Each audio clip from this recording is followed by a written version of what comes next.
Hey guys, how are you all doing? Welcome to my channel. So, today we are gonna see, what if Mabui got crush on Naruto, movie. So before we start, go check out the author of this fanfic, ShadowFoxEndever, link is in the description, also subscribe if you enjoy the video, let's start the story. Naruto did not know where to go, but he knew he needed to get away or hide somewhere. A mob was chasing him down the deserted back part of Konoha.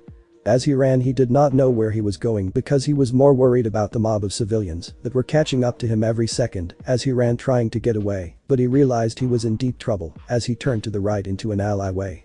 Am a dead end, Naruto thought as he turned back towards the entrance to the alley, noticing the civilians had blocked the only exit he had to escape.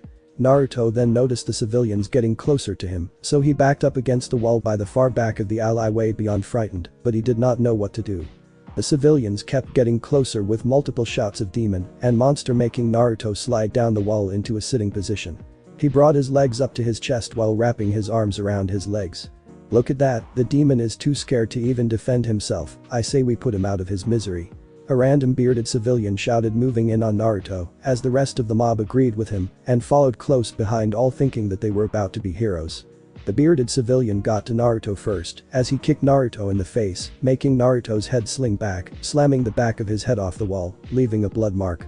The rest of the mob got even closer, completely surrounding Naruto in a tight space, before that same bearded civilian brought his hand forth, grabbing the top of Naruto's head by his hair, making Naruto look the guy right in the eyes. Your time has come, demon. I will avenge my children's deaths today. The bearded civilian started smirking right in Naruto's face, and the rest of the civilians around him smirked as well. The bearded civilian then slammed Naruto's head against the back alleyway wall, making Naruto's eyes widen, feeling dizzy from the hit, but what he didn't was that it wasn't from the hit, but from the Kyuubi who just woke up when the bearded civilian had slammed Naruto against the wall.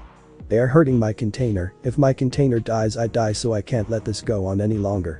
Kyuubi no Yoko growled out from within the seal that kept it trapped inside Naruto, but Naruto did not hear it because he was more worried about dying.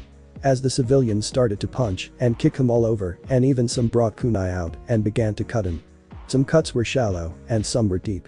All Naruto knew was that if he survived this he had to leave this place. This place was not a home to him if the people did this to him. Naruto closed his eyes as another punch connected with his jaw as he winced from the pain that shot through at him. They continued to beat him, not realizing that the Kyuubi had plans for them as well. As the beating continued, Naruto started getting negative emotions, realizing that he did not deserve this. That the people did not deserve him. That the people had no right calling me a demon. As these thoughts passed through the 8-year-old Naruto, Uzumaki red chakra started seeping out of Naruto, scaring the civilians, making them start to back up in fear of what was to come, but they knew they couldn't get away if something was to happen. He is the demon, we have to kill him now or we all die. A young civilian who looked scared half to death stepped forward as the rest of the civilians backed away from the boy with red chakra coming out of him. As the young civilian got in front of Naruto ready and poised to kill him, he didn't expect it when Naruto's eyes shot wide open before he struck the boy.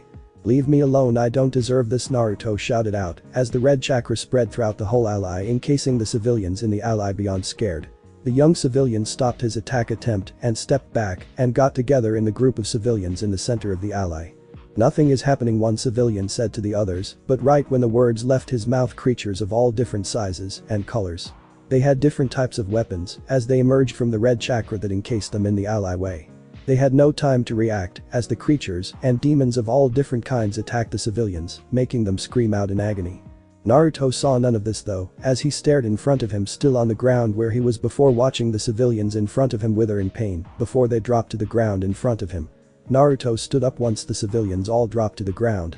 He slowly stood up, not knowing what just happened, as he continued to look at the downed forms of the civilians that attacked him, but had he looked in a mirror, he could have seen his red eyes fade back to blue without a trace that they had changed. Naruto walked forward, stepping over all the drowned bodies of the fallen civilians, not knowing how he was saved, but he knew he had to leave this village. This village did not deserve him for treating him like he was a monster and an outcast. As Naruto exited the alley, he took one look back into the alley. They deserve what they got, whatever it was, and I deserve my freedom to leave this place, Naruto thought, turning away from the alley, beginning to run down the street to the gates of Konoha to get out and finally be free of all this torture that he received. As Naruto saw the gates quickly approaching after his long trek through the village, he decided to stop for a bowl of ramen at Ichiraku's ramen stand and to say goodbye to two of the people who he thought of as precious before he left. So Naruto stopped at the stand which was near the gates of He flipped up the tarp to the stand for fun as he hopped up onto the middle seat for the best view of the place. Naruto had missed the operative that ran by right after he had sat down and was trying to find him. The reason for this was back in the alley that Naruto had left minutes ago, and a couple of his personnel had just found the bodies of the civilians that he had left there. They found that the civilians were all alive, but they would not wake up. He sensed the usage of demonic chakra in the air, so he dispersed about 3 of his to go find Uzumaki Naruto and bring him to his office as he walked there himself. Little did he know that he would find no traces of Naruto in the village. Back in the ramen stand, Naruto Uzumaki sat oblivious to what was going on in the alley, but he did not care either way. Only one thought crossed his mind, and that was to get out of the village. He kept that as a thought though, as he announced his presence to the only civilians that he could stand to be around. "Hey old man, hey Am-ni-chan," Naruto shouted at them, making them turn towards him. They both smiled at Naruto while Am walked up to the counter. "Hey Naruto-kun, how are you doing? Are you here for the usual?" Am asked him, looking at him from her position behind the counter. "Thus being chased by a mob of civilians again, but I am fine. I have decided to leave the village because they don't deserve to have me here. They treat me so badly, I have had enough of their treatment," Naruto told them. They looked at Naruto in shock at his declaration, but then they both turned into sad looks. They know Naruto would not change his mind and they would respect his decision on leaving. They probably would have done the same thing, but sooner than he had. Am didn't know what to say though, so she just walked around the counter leaning down and giving Naruto a big hug as Naruto returned it. "You better come and visit us though, we will always welcome you here with open arms," Am said sadly to Naruto, who nodded, deciding he could do that when he could. "Since you're leaving all the ramen you eat today free of charge, just make sure you visit like my daughter," Tucci told Naruto from his position by the stove as he started to make the ramen. He missed the tears that started to come out of Naruto's eyes because of what Tucci said. Naruto put his head into the crook of Am's neck as she hugged him tighter. "I'm going to miss you guys, I promise I will visit. You guys are like the family I never had," Naruto told them when he stopped crying. Naruto pulled back from the hug Am had given him when the first bowl of ramen appeared in front of him on the counter. Naruto dug into the ramen hungrily as Am sat down in the stool next to Naruto. They talked about different things like where was he going to go. Naruto had answered by telling her that he would go where he thought best. He continued to eat while answering questions Am had for him. The questions varied from villages to what he was going to do, and Naruto had answered right away on that one, saying that he was still going to be a ninja, he just didn't know where and what type of ninja he was going to be yet. After an hour of talking to them, Naruto got up from his stool as Am and Tucci stood in front of him. He stepped up to both of them, giving them a big hug. Before he stepped back and walked towards the exit to the stand. "Goodbye Naruto, and we wish you luck on your journey. We won't say anything to anyone about where you went," Tucci told Naruto with a smile. Amelo said goodbye and waved to Naruto as he stepped out into the breezy night air of Konoha. He walked slowly towards the gate of Konoha from the ramen stand, enjoying the feeling of the breeze on his face.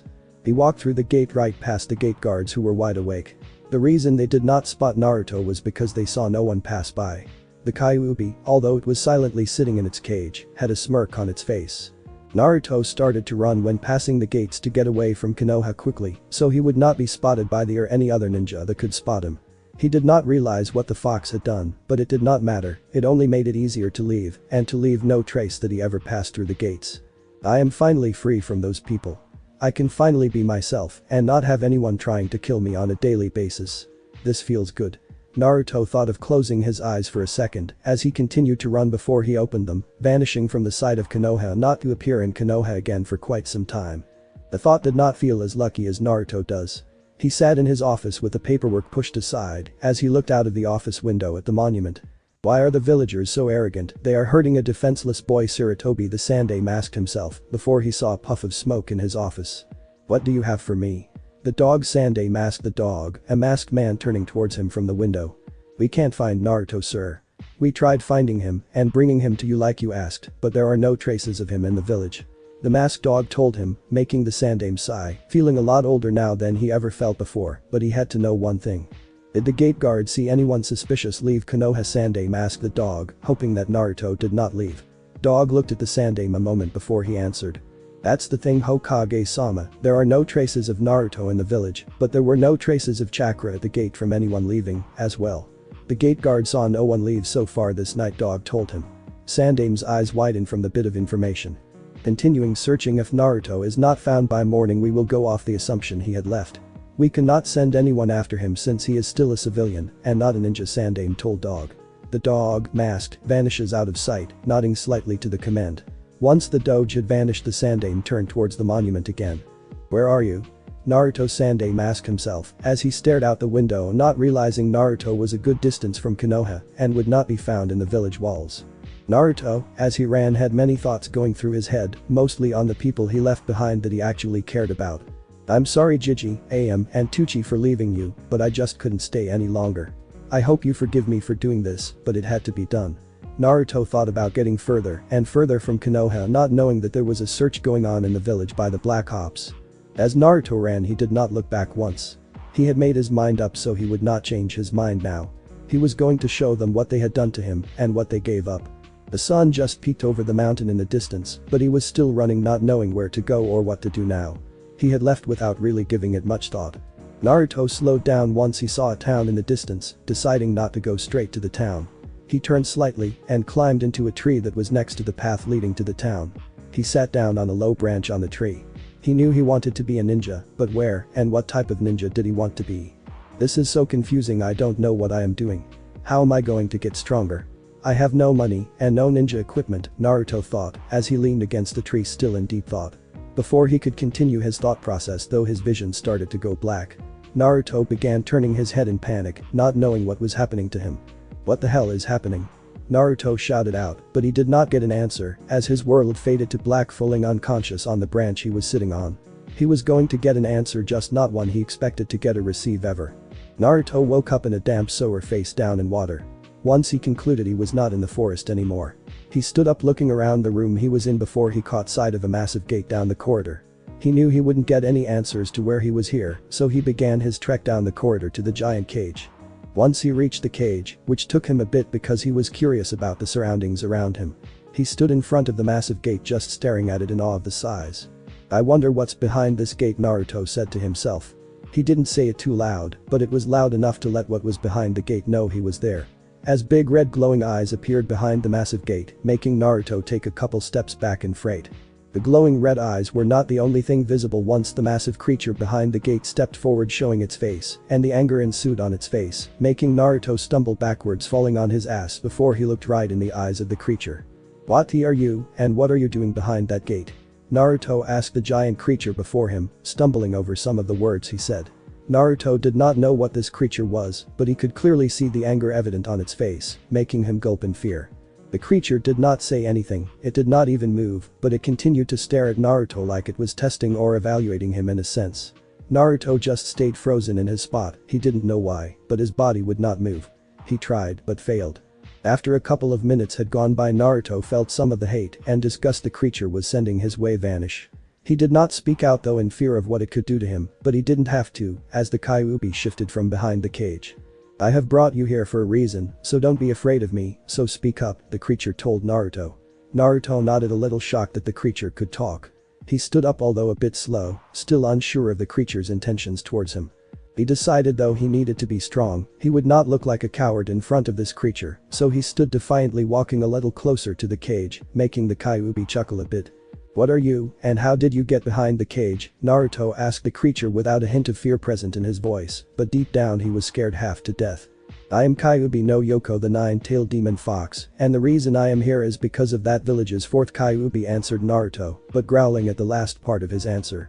Naruto looked at the fox, confused because in the academy he was taught that the demon fox was killed by the fourth, but clearly this was the fox, because he could see the anger on the fox's face when it had mentioned the fourth. Why are you in this cage? I know you're the nine tails just by looking at you, but I thought the fourth had killed you.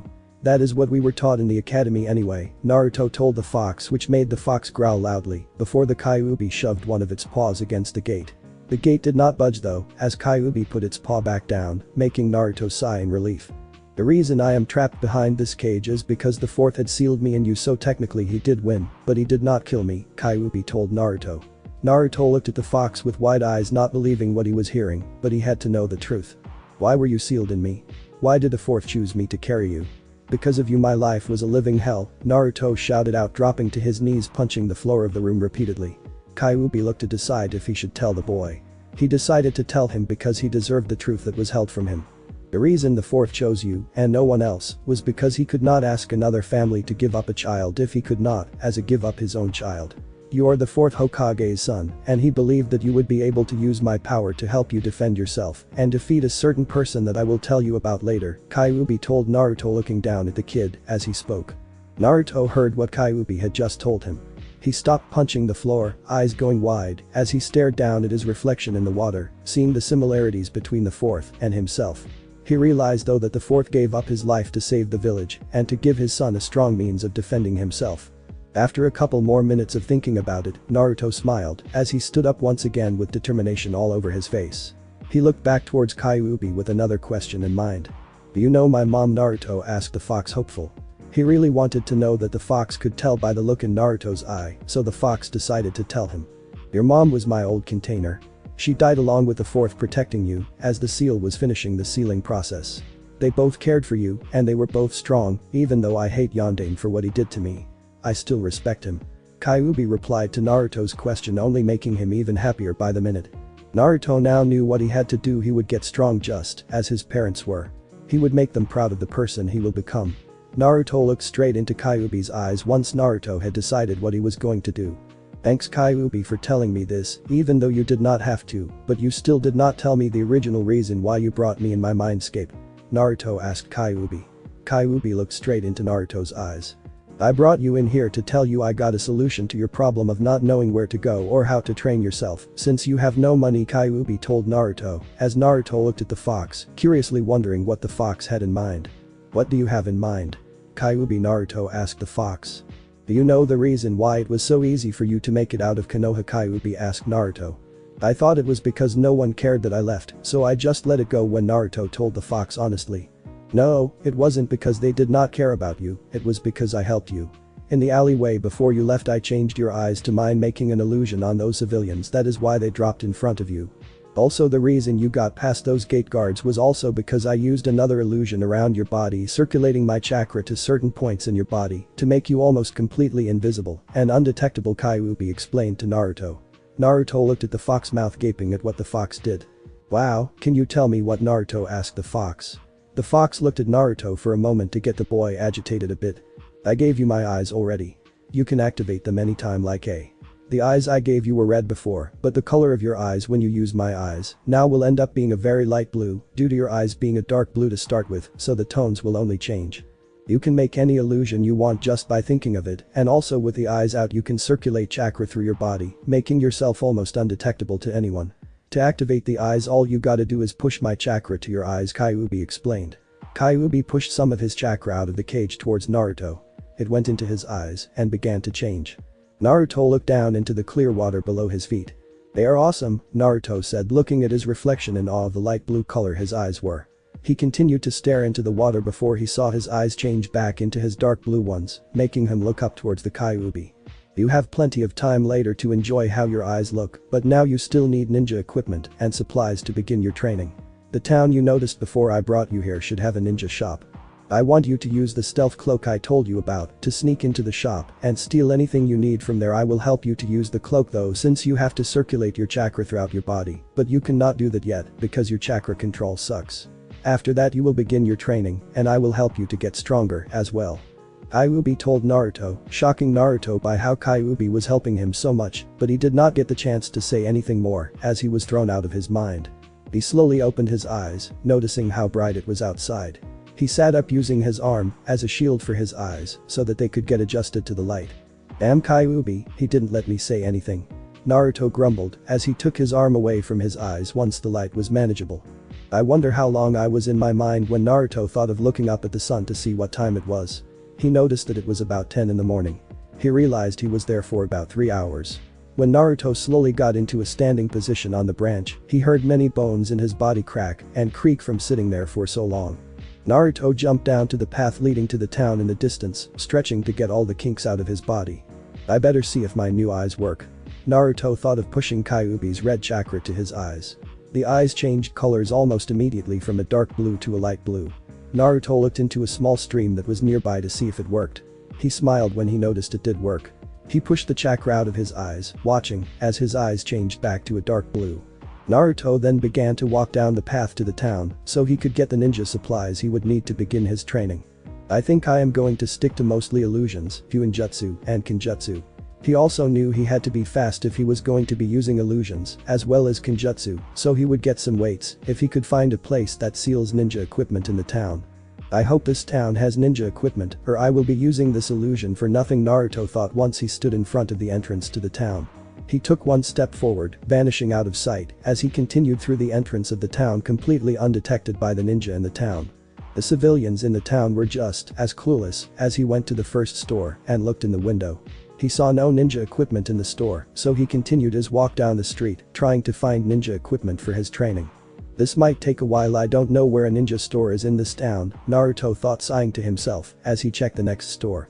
Naruto searched one store after another until he stopped catching sight of people wearing headbands. He got closer to them to see what type of headbands they had. He noticed that they had mist headbands. Why are Mist Shinobi in Fire Country controlled territory? Naruto thought as he followed them to see where they were going. The cloak was still active, so he did not have to worry about being spotted. He stopped when the Mist Shinobi in front of him stopped in front of a store.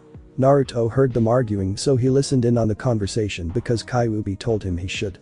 Naruto pushed red chakra to his ears to make his hearing better so he could catch every word that they spoke. We have to hurry and get more supplies. Mei should be waiting for us back in the mist, one of the Mist Shinobi said to the other four. We know Ao, but don't you think if we are caught in Fire Country territory that we will be killed on the spot? A Mist Shinobi with a big sword on his back said. We won't be caught. We have to get more supplies for Mei and the rest of the Mist Rebellion so we can't fail. We will strike the Mizukage's stronghold next week. We can't get supplies in water countries, so we have no choice but to get supplies from other countries, Chijuro said as he entered the store. Chijuro followed close behind, looking very nervous as he looked in every direction, making sure they were not spotted. The other two Mist Shinobi entered behind them. Naruto walked in front of the store, quickly slipping in through the closing door. Once inside, he noticed that the Mist Shinobi were already gathering stuff off the shelves as the manager of the store continued to shout at them, but they would not listen as they continued to put everything in scrolls. I have to get some equipment before they take all of it, Naruto thought, looking at all the shelves from his position at the door. Before he was finished looking, a voice appeared in the back of his mind. There are chakra weights to your right, there are also a couple scrolls further down that shelf. I would recommend getting the sword first because those Mist Shinobi are picking them off the shelf first, it seems, Kyuubi said. Naruto looked to the left, noticing half the swords were already gone off the shelf. Naruto shot forward, grabbing a sword off the shelf that he spotted. He did not know what type of sword it was, but he would be surprised later of what he had picked up. He quickly pushed red chakra into the sword just like Kyuubi told him to. The sword vanished from sight just like Naruto had when he first entered the town. Naruto strapped it to his back quickly while he made his way to the other shelf Kyuubi was talking about. Naruto quickly picked up a set of chakra weights, pushing red chakra into it, making it vanish as well. He attached them to his legs and arms fast so he could have room in his pockets for some scroll. Once they were attacked, Naruto ran to the back end of the store. As he approached the scrolls, Naruto noticed out of the corner of his eye that the Mist Ninja were done with the rest of the store because Naruto noticed the shelves were bare besides where he was at. So Naruto quickly scanned the shelf he was at before grabbing 5 scrolls and shoved them in his pockets while jumping back from the Mist Ninjas who had rushed to the shelf he was at. Damn, they are causing a big ruckus, I wonder why they are in such a hurry, Naruto thought as he watched the Mist Ninja stuff storage scrolls with the scrolls. Naruto sweat dropped at how fast they were moving. I would follow them to where they were going to see what the big deal was, but I know for a fact they would outrun me easily. Naruto thought, sighing, wanting to know what caused them to act like this so badly. Follow them then, if you lose track of them don't worry about it. I got their chakra signature down so I will know where they have gone. Kyuubi replied to Naruto's thoughts. Really? That's great, Naruto thought as he continued to watch the Mist Ninja gather the scrolls up. Naruto started to feel pains all over, making him lean down onto his knee, panting. Naruto did not know why, but the burning pain was getting worse by the minute. It is because you are hurting your chakra coils by using the cloak too much. Your chakra coils are not used to this much strain on them, Kyuubi explained to Naruto. Naruto knew he had to dispel the cloak around him soon or risk damaging his coils beyond repair. So when he noticed 5 minutes later that the Mist Ninja had all the scrolls from the shelf packed away, he sighed in relief. The pain was getting really bad and he knew he didn't have much time before he couldn't move. Naruto slowly stood back onto 2 feet, stepping aside as the Mist Ninja walked toward the door exiting it, but the one named Ao turned to face the store owner. Thanks for your hospitality, we will make sure to pay you back when the civil war in Mist is over, so said, walking out the door following after the rest of the Mist ninja. The store owner did not look happy, but you did not have to look to know. All you had to do was listen, and you could hear a string of curses towards the Mist shinobi who just exited the store. Naruto walked out of the store after them, not wanting to stay another minute in the store, listening to the store owner complain that his ninja equipment had been taken. Once Naruto exited the store, he ran to the other side of the town, going to the other entrance, besides the one he used to enter. Naruto appeared at the exit to the town and walked out into a little field before breaking off into a forest. He spotted the Mist ninja, so he walked forward to hear what they were saying. He was breathing heavily, so he hoped the ninja did not hear his erratic breathing. I just sent a message to Mei that we have completed our mission of getting supplies for the main attack. The rebellion should go as planned. The Mizukage's reign of terror ends next week, Ago said to the rest of the Mist shinobi. Chijiro looked unsure of the battle to come though. Are you sure we are going to be able to beat Yagura? I mean, he is a Jinchuriki with an iron hold over the Mist village, Chijiro replied to Ao's statement, making Ao scowl at him. Ao leaned forward and smacked Chijiro upside the head for being a coward. Chijiro, we have to do this. We have no choice, it is for the people of Mist and the bloodlines that are being wiped out from Yagura's wraith. His reign of terror has to be put to a stop, Ao said to Chijiro, smacking him upside the head again. The other two Mist ninja just looked on, sweat dropping by how their commanders were acting. After the argument between the two, the four Mist ninjas jumped into the tree line to head to the rebellion's camp. Naruto heard every single word that they had spoken as he dispelled the cloak around him, falling to his knees from the burning pain that he felt. Damn, this hurts, I got to get my chakra coils to use the cloak and my other illusions, Naruto said to himself. After the pain slowly ebbed away, he stood up, looking off into the forest that the Mist shinobi had jumped into. Naruto knew he would never be able to catch up to them now, but he could still find them using the Kyuubi senses. Naruto jumped into the tree line the same way the Mist shinobi had gone, as he jumped from branch to branch at a slow speed because he was only really trying this now. Kyuubi, which way do I go? Naruto asked the fox. Naruto followed Kyuubi's directions. They were heading the same path that the Mist ninja had taken not too long ago. About 5 days of traveling, Naruto finally caught sight of a big fort at the end of the path he was taking. He slowed his pace, stopping just at the end of the path behind a tree as he peered out at the entrance to the big fort, noticing that there were 2 guards stationed at the gate. Naruto continued to look at the gate as he felt the strain on his legs and arms from the long journey he just took. Naruto realized it was tough to move with 30 pounds of weight on each of his legs and arms. He would keep them on even though he was entering a guarded fort. Is this the place, Kyuubi? Naruto whispered, not getting an answer from the fox right away. Yes, this is the place, but there are a lot of chakra signatures coming from within the fort, so if you are to enter, be careful. Even though you were practicing stealth with that cloak of yours on, your chakra coils are still not used to it yet. If you are in there too long and the cloak fades, use your eyes and trap them in an illusion, Kyuubi told Naruto from within his mind. Naruto nodded as he circulated the red chakra throughout his body. Naruto vanished from sight, but his eyes were different when he disappeared. They were light blue. Naruto quickly jumped into the small clearing, walking up to the gate slowly, knowing he was invisible, but they could still hear him, so he had to be careful. Naruto approached the 2 guards. He had to knock them out because if his cloak faded while inside, these 2 would block his exit if he were to leave. Naruto stared at the 2 guards in the face, forcing some more red chakra to his eyes, catching the 2 guards in an illusion without them, knowing they were caught in one. The guards were looking out into the forest as they stood watch in front of the gate. They noticed huge bears, wolves, and tigers coming out of the forest at them.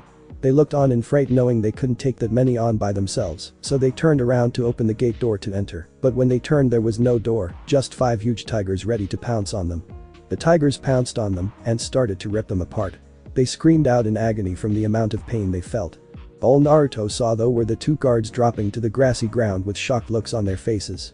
They probably didn't expect to be mauled by tigers, Naruto said to himself, chuckling a little bit at the faces the 2 ninja had on their faces before he faced the entrance to the fort.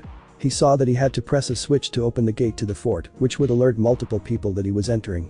He was invisible due to the cloak he had on, but when he opened the door they would notice the 2 downed gate guards and they would go in a panic trying to find the intruder.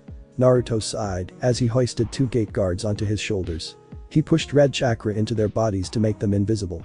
He jumped back into the forest and laid them down before going back to the gate. Here goes nothing, Naruto thought as he pulled the switch to open the gate. The gate slowly lifted up, allowing him entrance. He slowly walked through the gate to a sight that caught him by surprise. There were small houses against the walls of the forts and big tents laid out everywhere. Naruto noticed a huge building in the center of the fort. He walked closer to the building, stealthily moving out of the way of passing ninja or merchants that were supplying the fort with supplies. Once he reached the building, Naruto turned and looked back at the gate to see if anyone noticed that no one had entered the gate. He caught sight of around 15 ninja at the gate, and he knew that the ninja now knew that there was an intruder in the fort. Naruto also saw the shocked looks from people around the fort, suspecting the same thing as the ninja were. Too bad they're not going to be able to find me, Naruto thought to himself. Naruto turned and went to open the door to the main building to the fort, but ended up stepping aside quickly from a mist ninja who flung the door open he was going to enter, which made it much easier for him to get inside without notice. He followed the mist ninja down the hall of the huge building. Naruto noticed the mist ninja stopped at a big double door entrance, making Naruto stop in his tracks about 5 feet behind the ninja. The mist ninja knocked on the door. Why is he knocking on the door? It must be a high-ranking person who runs this fort. Naruto contemplated himself as he heard a voice come from behind the closed doors. The female voice came from behind the door. The female, she must be really strong to lead this many ninja and want to take down the Naruto thought as the mist ninja in front of him opened the door and stepped in the room, but before the guy could close the door behind him, Naruto slipped into the room. Naruto noticed Ao and Chijuro from the town he was at before in the room, along with a couple more people, but what caught Naruto's eye was the red-headed woman sitting in the middle seat, meaning she was the leader. Wow, I wouldn't mind working for her, she is freaking hot. I know I am 8 years old, but damn, now I wish I was older, Naruto thought, staring at the women. He blushed after a couple seconds, realizing that he was ogling her, so he turned his head to the ninja who bowed before them. What happened? The ninja outside seemed to be in a rupture.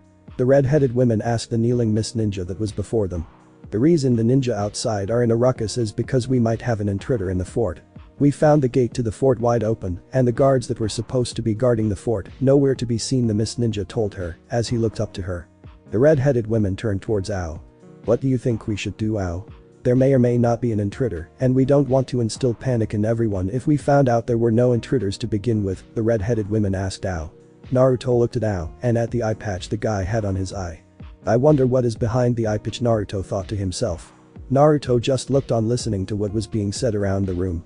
I think we should send a search team throughout the village just in case, but not a big team to cause panic. If one of Yagura's ninja got in, we would find him, Mei-sama, Ao said. Mei nodded her head in agreement before she turned towards the ninja who was still kneeling. Round up a search party of 3 other ninjas with you included and find the intruder and bring him to me, Mei commanded the ninja. Hi, the mist ninja said as he vanished out of the room quickly to find the intruder. After the ninja had left, Naruto stayed put in the room to observe Mei and the rest of them. Let's continue the meeting now since that issue will be solved shortly, Mei said as everyone in the room agreed with her and the meeting continued. Naruto just stood there in the room undetected, taking in all the information that he got from their meeting. He knew they would never find him unless his cloak dispersed from around him. After 20 minutes the meeting was over and Naruto watched as everyone in the room got up out of their seats and began to leave, but 3 people stayed in the room.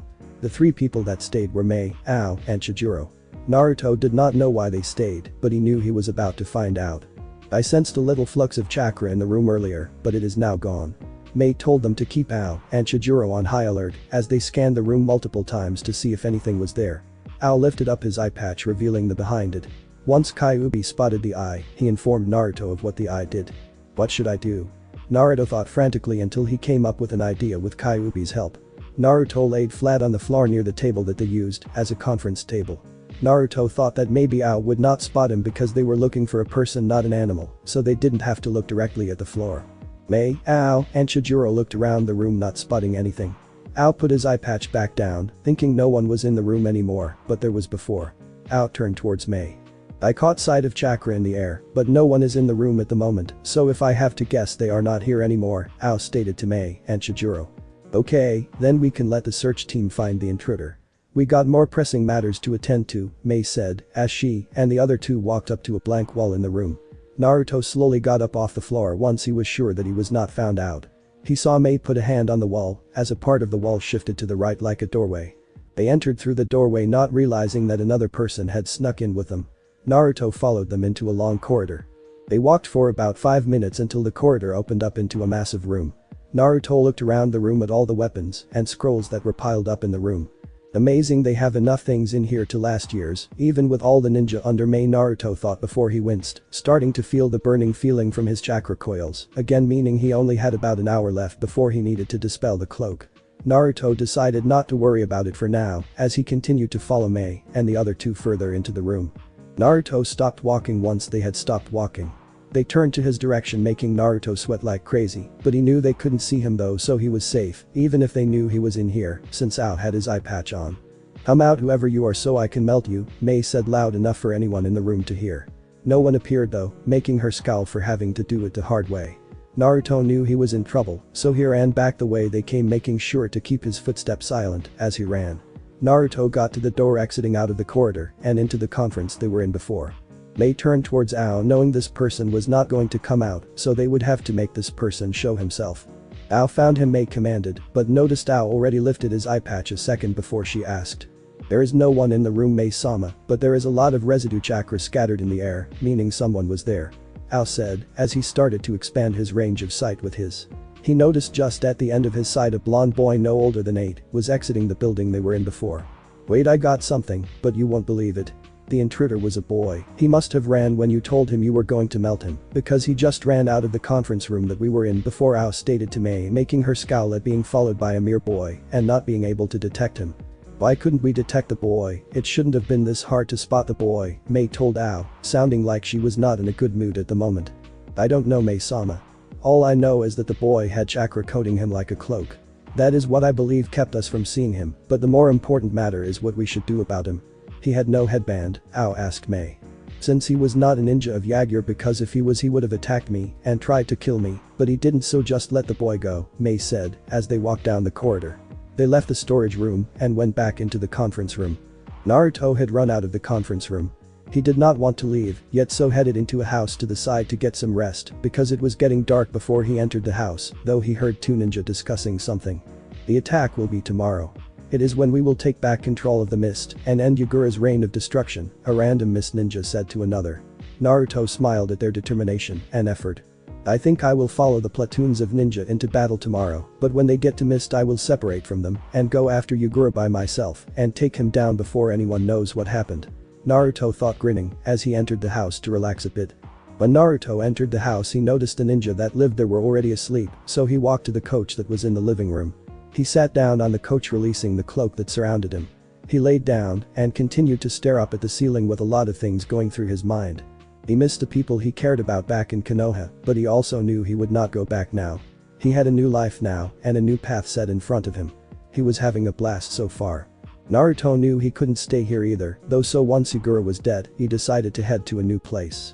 Naruto drifted into a light sleep because he knew Kyuubi would alert him to any danger. Naruto slowly came out of his light sleep the next morning when he heard sounds of people exiting the fort. Naruto got off the coach and went to the door of the house he was in. He opened the door slightly so he could get a peek outside. Once Naruto spotted most of the ninja heading out of the gate. Naruto reactivated his cloak by circulating chakra throughout his body, vanishing from sight once again as he opened the door all the way, stepping outside. Naruto closed the door behind him and followed the ninja out of the village. "The battle starts today. We will retake the Mist Village and free everyone from Yagura's hold," Mei shouted out to the ninja. Naruto spotted Ao and Chijiro standing next to her, but he couldn't really hear her as the huge crowd of ninja before her cheered her on. Wow, they must really trust her as the leader of the group. Naruto was impressed at her devotion to her home and the people in the water country. He knew if this rebellion were to work and they kill Yagura, taking back the hidden Mist Village, she would be the new by how strong she was and the way she inspires the people before her. The group of ninja then all started to jump into the forest, heading for the Mist Village with Mei in the lead to make sure not many of her devoted shinobi died before they were able to get to the center of the village. Naruto jumped into the trees to follow them. This won't be an easy battle as the Mist Village has a lot of ninja. There are going to be a lot of deaths on both sides when this is over. Naruto whispered to himself, looking at all the ninja around him as they continued their journey to the Mist Village. The village was coming up in the distance, making Naruto gulp in fear, but prepared himself nonetheless. He knew he was not going to be fighting any other shinobi besides Yagura. He was going to be the first person to get to him and kill the bastard for treating this country like they were nothing to him. All the ninja around Naruto jumped down right in front of the Mist Village. The mist around the village was really thick, so their plan of attack did not really matter. The ninja charged forth into the village after Mei had killed 2 guards, running into the village herself, not realizing that Naruto separated himself from the ninja and ran for an open field behind the Mist Village. It was inside of the Mizukage's tower. Naruto appeared in the field, seeing Yagura. He guessed it was him by the look he had in his eyes and by the aura of demonic chakra the other kid had. He has the three-tailed turtle inside him, he can sense the cloak you have on, so you have to be careful. He can't see you yet, but he will be able to if you get any closer. Just wait until someone engages him before you attack him to get him from behind, Kyuubi explained to Naruto. Naruto stood there just staring at Yagura, waiting for someone to realize that Yagura wasn't in the tower in the Mist Village, but was out back of the village behind the tower. After 20 minutes of no one coming to fight Yagura, Naruto was about to just attack Yagura by himself.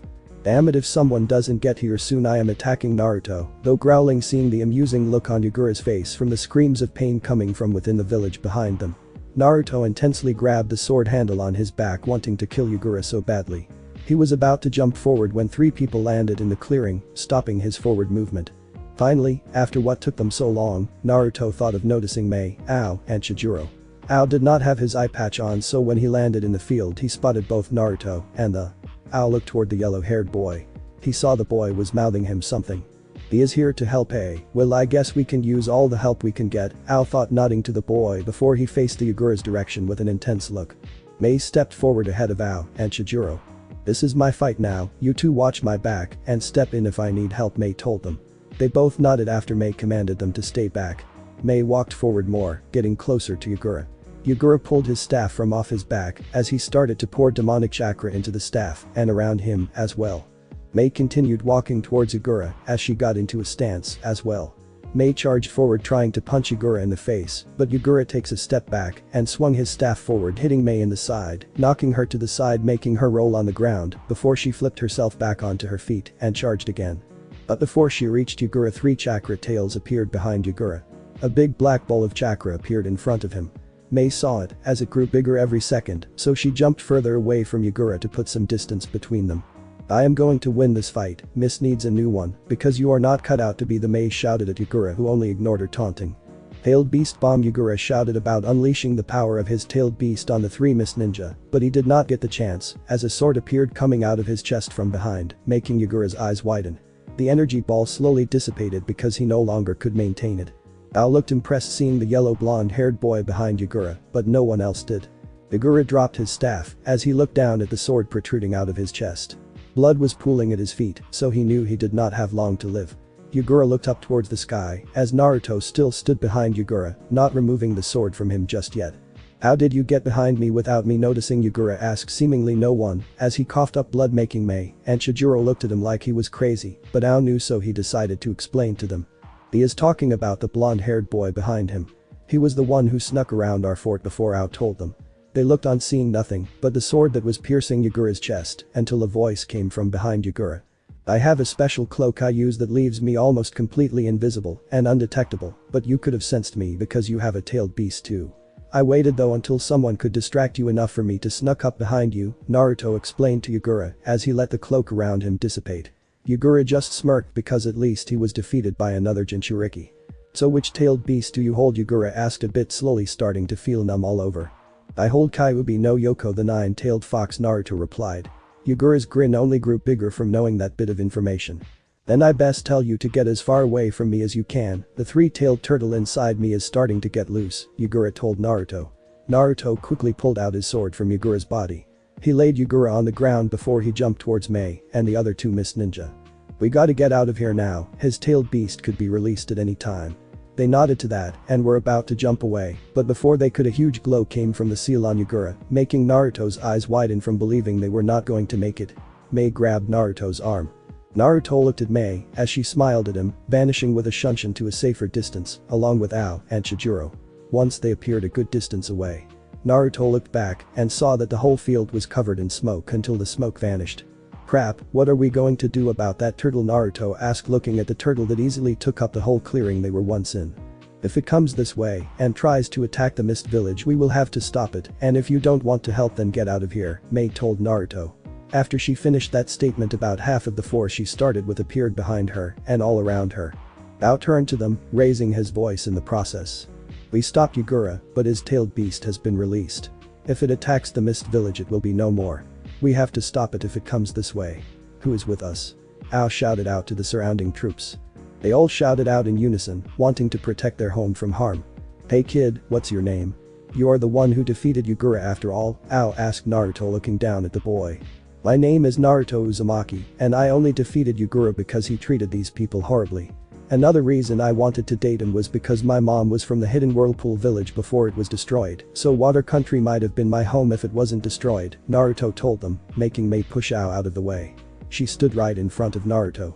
Still Naruto, if you need anything at any time just ask the hidden mist.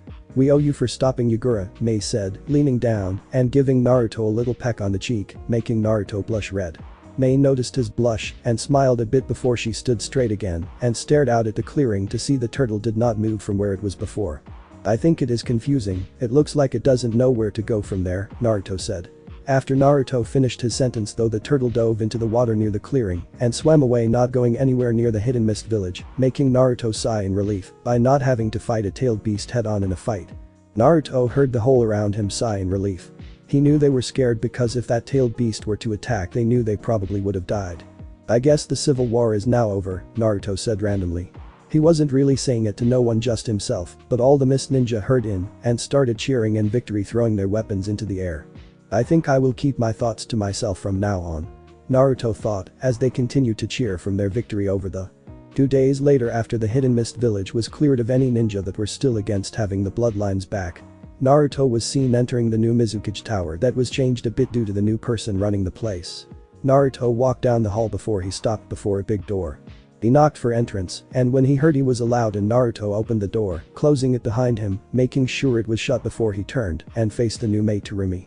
Hey Naruto, what may I do for you? Are you here to become a ninja for the hidden mist village? Mei asked him hoping he would say yes, but she knew that it probably wouldn't happen. No, I am here to say goodbye for now. I wish you luck in running the village, you deserve it after all the hard work you guys put in for the civil war, Naruto told Mei and Ao who were also in the room. Mei smiled softly before getting out of her chair and walking around her desk. She walked up to Naruto leaning down kissing him on the cheek once again. It was a way of thanking him for all that he had done. Mei stood back up after the kiss. Well you better come and visit sometime though, everyone here in the mist village sees you as a hero for stopping Yagura, Mei told Naruto. Sure Mei, I will come visit sometime when I can. You're definitely worth a trip to come back here and I wouldn't want to leave my fans in the village hanging either, Naruto says to Mei, making her flush from what Naruto just told her.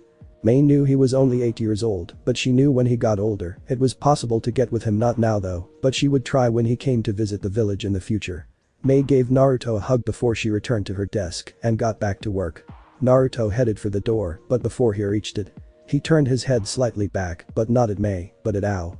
Ao, when I get better with my sword I will be back to spar with you as well, Naruto said smiling. Well, I can't wait for that day to come, even though I beat you down yesterday in our spar you have great potential with, so see you later kid. So sad knowing that Naruto hated to be called a kid. Naruto heard what I called him, but he didn't get mad because this was the last time he was going to see them for a while. Naruto smiled sadly, but happy at the same time. See you Ao, and bye Mei, Naruto said as he exited the Mizukage's office and the tower, leaving behind 2 people who were now added to his precious people list. Naruto waved to the mist civilians and ninja that passed. He enjoyed being treated like this, but he still needed to get stronger, so he had to go out into the world and get stronger learning new things. Naruto walked out the village gate heading into the mist. In the Mizukage's office, Ao had left the room after Naruto had, and Mei was looking out over the village as Naruto arrived at the gate. I'm going to miss you, Naruto. You're the hero of this village and the one that I have claimed to be my husband in the future, so you better not die, Mei thought smiling. Naruto knew nothing of this as he exited the hidden mist village. I'm glad I helped out this village, this place looks a lot better than it did when Yagura ruled it. I still hope that he is resting in peace though he was young like me. I wonder why he started the bloodline purge though. Naruto thought of vanishing into the mist, leaving the mist village behind for now. I know the fight scene was kinda short, but don't worry, the fight scenes to come will be much longer. Time skipped 2 weeks later. After Naruto had left the hidden village in the mist, he had stayed in the forest around mist training. The training was to enhance his senses and range of attack. The mist in the area covered the whole forest and made visibility almost zero. Kyuubi had told him after a week of training in the forest that he had completed the exercise. So Naruto decided to head to Kumo, in which he had heard Mist Ninja talking about as they traveled in the forest. I'm tired. I have been training non-stop for the past 2 weeks. You're a damn slave driver, Kyuubi, Naruto said. Naruto heard Kyuubi snort from inside his head. Your speed and senses improved, didn't they? So stop complaining and get a move on, you're almost to Kumo. Kyuubi growled at Naruto, annoyed by his bickering. Naruto nodded and picked up his speed to get to Kumo faster. The trees around him were starting to get less dense. Naruto knew Kumo was only about an hour away just by how the trees looked. Naruto unsheathed his sword from off his back. He held the blade out in front of him as he continued to Kumo. He studied the sword before him because it had changed from a normal silver sword to a deep crimson color. Kyuubi, did you ever figure out what happened to the sword? It looks cool and all, but what does it do? Naruto asked Kyuubi. Kyuubi only just figured out what the sword did and how it changed colors before their eyes the other day. It changed colors due to being exposed to my chakra. The sword now can be used with my chakra. It releases high-powered flames due to my affinity being fire. The sword only works with my chakra though. It is like the 7 swordsman's swords, it takes in the chakra of the user and makes the sword specially designed only for that user. You picked on hell of a sword from that weapon place, Kyuubi responded to Naruto's question. It made Naruto giddy knowing he could use 3 elements now. He had found that his elements were wind and water because one of the 5 scrolls he had taken from the ninja store had chakra paper in it. The others had what he had learned in the forest mist. Naruto smirked as he sheathed the sword back in its holster on his back. Naruto knew he had no time to think, he had to prepare himself mentally. He was going to steal lightning scrolls from Kumo.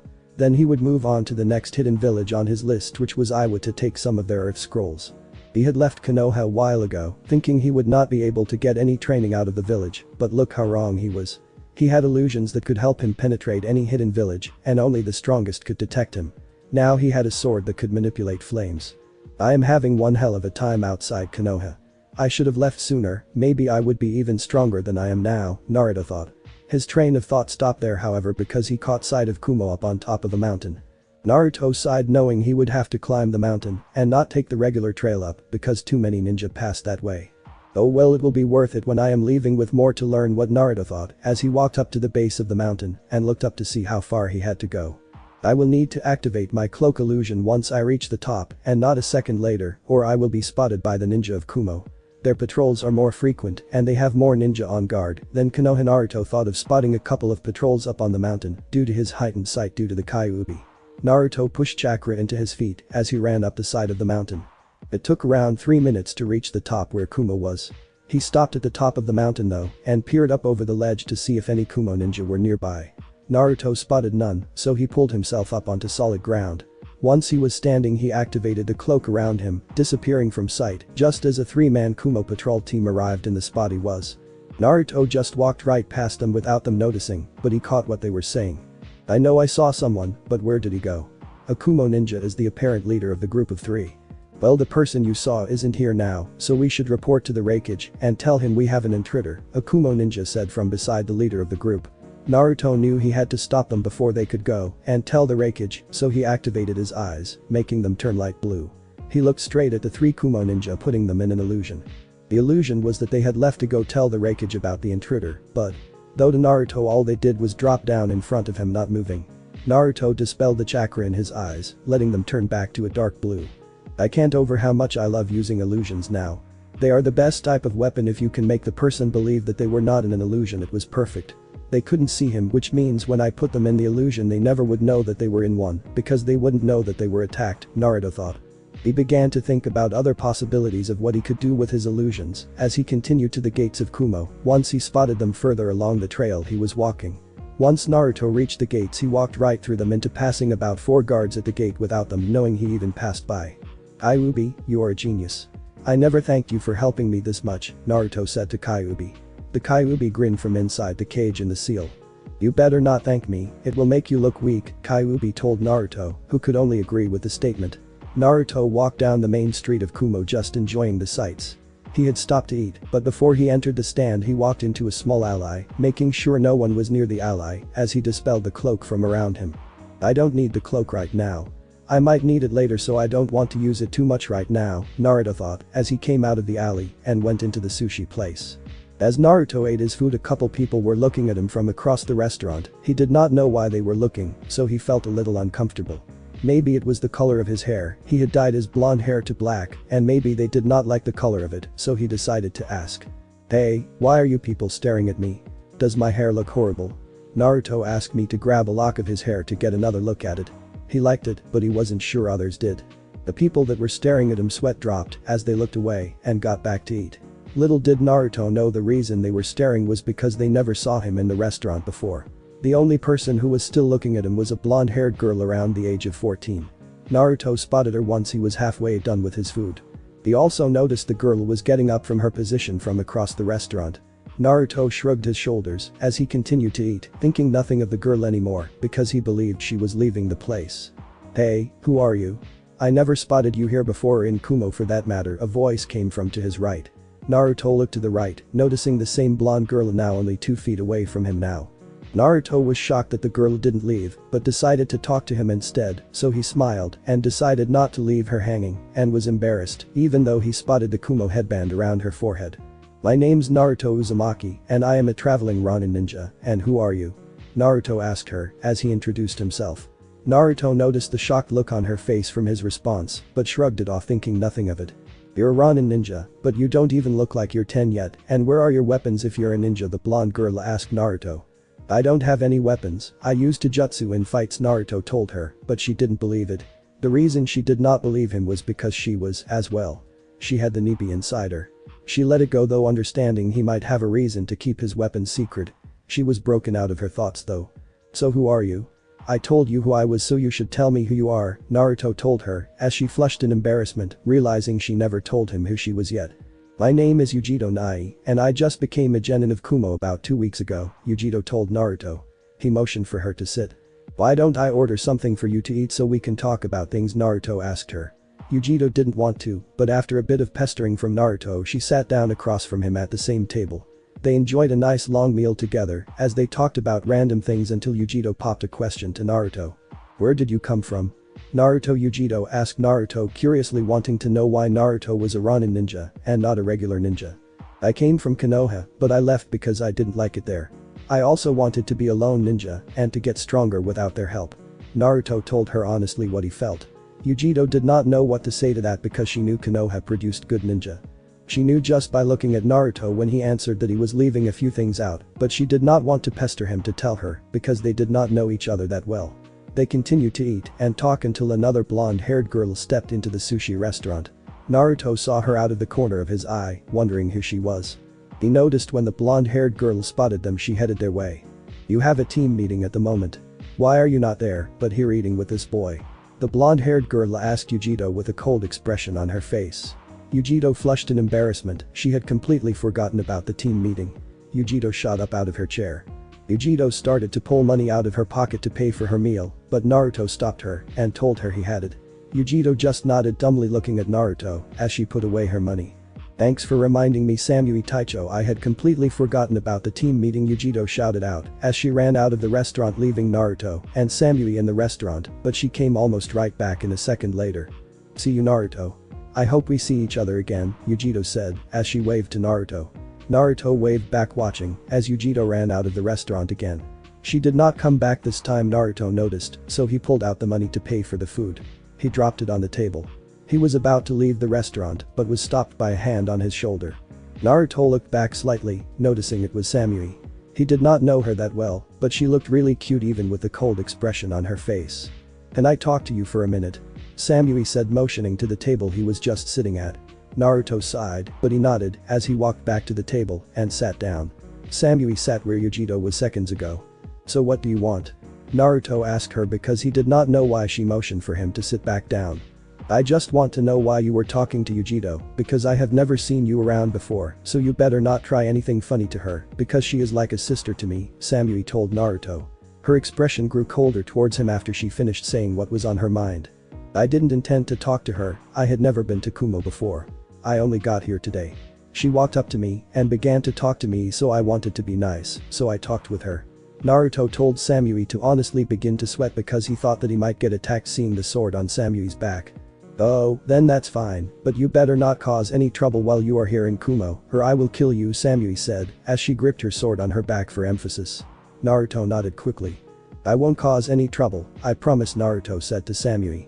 Samui grinned a bit at how Naruto reacted to her threat. Little did she know though that Naruto's thoughts were completely different than his scared look he had on. Damn, this girl is hot and sexy, especially with that strong aura that she has around her. If I was staying in Kumo for longer than 2 days I might consider trying to get with her, but after we get to know each other, though right now everyone in this village is my enemy, Naruto thought, but his train of thought was cut off as Samui got up to leave. Samui walked to the exit about to leave the restaurant before she was stopped by a voice. Why are you leaving so soon? I never caught your name, Naruto asked. Samui looked back at Naruto, seeing him turn around in his seat looking back at her. Samui was caught by surprise by the question because guys usually just drool over her upai and completely ignore her as a person. Samui did not know why, but she actually felt better now that someone actually was trying to have a full conversation with her and not just used her for a show. The cold expression on her face got lighter, but it was still there. My name is Samui and I wish we could talk more, but I have to go to the team meeting that I told Yujito about because I am supposed to be there as well. We can talk another time if we meet again, Samui told Naruto as she looked away from him. Well, see you around then I guess, and the name's Naruto Uzumaki. It was nice to meet you even though I was threatened, Naruto said, chuckling slightly at the end. Samui smiled slightly, but no one saw it as she exited the restaurant. After a bit of waiting till Samui's chakra signature was gone, Naruto got up from the chair, leaving the restaurant as well. Once outside the place he walked back into the same alleyway from before, adorning his illusion chakra cloak vanishing from sight. He walked out of the alleyway as he jumped to a nearby rooftop. He let Kyuubi guide him to the training ground where Samui and Yujito were. The Kyuubi had gotten their chakra signatures down when he was talking to them back in the restaurant. Naruto found the training ground because he spotted Samui and Yujito along with a girl with red hair, a guy with white hair, and a big guy with 7 swords. To Naruto they looked like quite the bunch. Naruto stood to the side watching them interact with each other. Naruto also watched their free-for-all fight, which Naruto had to move out of the way almost the whole time they fought each other. At least he found out their names. Their names were Amoy, Kari, and Karabi. He knew the 2 blondes already, just the others were unknown to him. They're really strong. I have to get even stronger after watching them fight each other. I know now that I have a long way to go before I can call myself an elite Naruto, but his thoughts were interrupted when Yujito's chakra changed to a deeper color of blue. She gained 2 chakra tails which appeared behind her as she continued her assault on Karabi. Yujito is A, but which one does she have? Naruto thought to himself, but Kyuubi had heard the question from within the seal. The one she has in her is probably the Nibi no Nekomata because I felt that chakra before, Kyuubi told Naruto. Naruto continued to watch the fight, but he was surprised again when Karabi grew 4 chakra tails out of his back. No way, Kumo has 2, but which one is this? Naruto thought, surprised. Kyuubi told Naruto that it was the Hachibi, the 8-tailed octopus. The fight lasted 2 hours. He could tell most of them were tired. The only one who did not look tired was Karabi, which Naruto guessed was their sensei. Naruto also noticed that Samui wasn't really tired too, which meant she probably was compared to the others who were probably genin. We still can't beat you, Sensei, Yujito said, panting from the long battle they had fought. Amoy and Kari had no strength to talk as they lay on the ground unable to move from their spot. Samui walked over and stood next to Karabi. You don't get all down, I'm better, that's why I'm your teacher, B said, rapping before as he stood straight up looking at his team. Samui and the rest of them sighed at Karabi's sense of rap because he would never get better. Yo, same place same time tomorrow, another beatdown shall go down, Karabi rapped one last time, vanishing in a puff of smoke. After Karabi left, Samui walked over to Kari and Amoy lifted them up before she vanished to take them to the hospital. Naruto watched on as Yujito continued to train. Looks like there are crazy people wherever I go, Naruto thought, referring to Karabi. Naruto watched Yujito train for a bit before he walked away, deciding that it was getting too boring just to stand around anymore. It was getting late, so Naruto decided to finish what he came here to do. It was time for him to steal some lightning scrolls. Naruto jumped to the next building as he continued his way to the Raikage tower. Naruto landed in front of the tower. When Naruto entered, he noticed no one in the waiting room, so he decided to dispel his chakra cloak. It will be easier this way to steal the scrolls. I will put the Raikage in an illusion, making him believe that I am talking to him while I go to his vault and take some from him. Naruto thought deviously as his eyes changed from dark blue to light blue. I still need a name for my eyes, but not right now, I will come up with it later, Naruto thought as he left the waiting room walking towards the Raikage's office, but was stopped by a calm but nice sounding voice. The Raikage is busy at the moment, so you will have to wait here until he is able to see you, but it depends what you are here for, the secretary of the Raikage said to Naruto. Naruto turned his head to the desk that was right outside the Raikage's office. He noticed the secretary, making his eyes go wide. I thought Mei was gorgeous, but wow, I think I found someone who could knock someone out with just looks alone, Naruto thought, almost drooling at the secretary, but he caught himself in time. He walked up to her desk. I am here to ask the Raikage if I can become a ninja of Kumo. I am a Ronin, but I would like to be a part of this village if I may. Naruto told her politely to make sure not to sound rude to the beautiful women in front of him. Well, it's not my choice, it is the Raikage's choice if he makes you a ninja of Kumo or not. He will see you once he is done in the council meeting, the secretary told Naruto, smiling slightly. Then could you keep me company till I am allowed in? I don't want to sit in the waiting room alone, Naruto told her. Sure, I will keep you company. I would rather be talking than doing this paperwork, the secretary said. Naruto was glad she had agreed to talk with him. Can I ask you your name then, because it would be difficult to talk to you not knowing it? Naruto told her, smirking a bit, but the secretary did not catch it. My name is Mabui, and I am the secretary to the Raikage, which you already know, though I never got your name yet either, Mabui replied. Naruto nodded, finding the name very different, but liked it because Mabui was different. She looked very exotic and different to him, so it was a perfect name for her. My name is Naruto Uzumaki. I am a Ronin, which I told you already, but I would like to be a ninja now more than ever.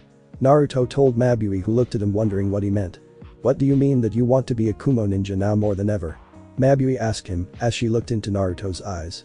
What I mean by it is that if the village has a beautiful woman such as yourself, this must be a good place, Naruto explained to her, gaining a slight blush on his face from telling her his thoughts. Mabui couldn't believe she was getting hit on, she almost never got hit on. She usually only got ogled at by people. She looked at Naruto surprised, but feeling much better about her chances of finding someone to be with now. If only Naruto was older right now, I would be all of him, but I guess I have to wait till he is older, Mabui thought, sighing in disappointment at the age gap between them, but she had hope for the future now that a guy actually flirted with her, instead of just wanting sex out of her. Well, thank you Naruto, you look pretty handsome yourself, Mabui said, smiling slightly at Naruto. Mabui saw the flushed look Naruto gained on his face and thought it was so cute. She hated that she had to wait, but she knew it was better this way. At least she could get to know him better until he was old enough. Mabui was broken out of her thoughts by Naruto walking around her desk, making her look at him curiously, wondering what he was going to do. Naruto grabbed her hand, lifted it up to his mouth, and kissed it. Naruto did not know why he just did it, but what's done is what he supposed. Why did I do that? She probably thinks I am weird now. Naruto thought about letting her hand go as he stepped back. He looked up at her face, seeing a big blush spread out over her face. I am sorry, I don't know why I did that. I couldn't help myself. You're really beautiful, Naruto told her, gaining a blush just like Mabui had on her face. Naruto did not expect for Mabui to lean forward and down a little, giving Naruto a chaste kiss on the cheek before she pulled back, wondering what came over her as well.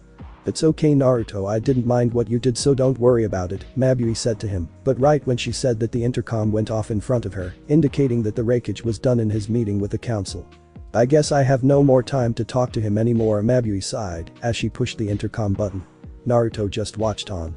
A Ronin boy by the name of Naruto Uzumaki is here to see you in hopes of joining Kumo, Mabui said through the intercom, releasing the button once she was done talking. A gruff voice sounded on the intercom. Send him in, anything is better than listening to the stupid council anymore today, the Raikage replied over the intercom, sounding a little mad, which meant he probably had fought with the council again. You may go to Naruto, I hope we get to talk again sometime. You seem like a good person, Mabui said to Naruto, hiding the fact that she wanted to talk to him again badly. She was hoping it wasn't too long before she saw Naruto again. Thanks Mabui, I'll make sure to see you around.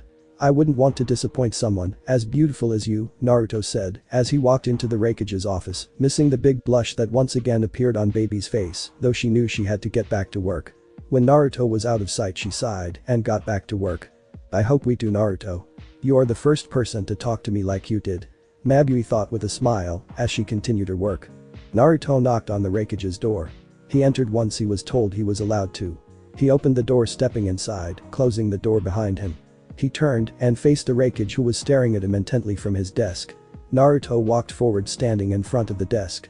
I heard you want to become a ninja of Kumo, the Raikage asked Naruto, not noticing the illusion that had fallen over him and was currently in the room. They all believed that the Raikage was still talking to him. He was actually already digging through the loads of scrolls that were piled up in the scroll room off to the side. He had found about 10 good scrolls, stuffing them into a storage scroll. He exited the scroll room a minute later, noticing that the Raikage and they were still in the illusion that was placed on the room. Naruto opened one of the windows in the room. Before he jumped out the window, he activated his illusion cloak. He took one last glance around the room, but one person came to mind. I am sorry I lied to you, Mabui. I hope you won't be mad at me the next time we meet. Naruto thought sadly as he jumped out the window, closing it in mid-jump. When he landed on the ground, he sprinted towards Kumo's gate. He knew once he was out he would be training until he headed towards Iwa to steal more scrolls. Naruto knew he was going to have a hard time in Iwa because their ninja could sense vibrations in the earth, so his cloak would not work there. It's a nice sight. I guess I will return back here. Naruto thought, looking back slightly at the Raikage's tower, thinking of Mabui. Naruto ran through the gates of Kumo and down the mountain as fast as he could because his cloak would fade soon. Once he reached ground level, his cloak only had about 10 seconds before it dispersed. He spotted a Kumo patrol team and cursed his luck. Naruto didn't think about it though, as he dove into the forest under a couple bushes as his cloak faded from around him. The patrols stopped for a second, scanning the area for any disturbance, but found none, so they continued their patrol route. Naruto sighed in relief, not able to get up for the moment because he ached all over. Unknown to him, in the Raikage's office, the illusion that had been put on the Raikage had vanished. The Raikage noticed that he was talking to no one and that it was just a type of illusion that he was in that made him really mad. He left the Raikage's office as he began to punch holes in the wall and flip his desk up, smashing it to pieces. But what made the Raikage really mad was that when he checked to make sure all the scrolls were in the scroll room, he found that 10 were missing. A note was left in their place with a poorly drawn picture of Naruto with a peace sign sticking up. The Raikage crumbled the note, throwing it into the wall. He left the scroll room in a fit of rage, calling his secretary into his office. You called Raikage-sama? Mabui, who appeared in the office, noticing all the damage around her and that Naruto was not in the office. Yes, put that kid who came into my office as a B-rank missing ninja, and I don't care if the kid was 8 years old.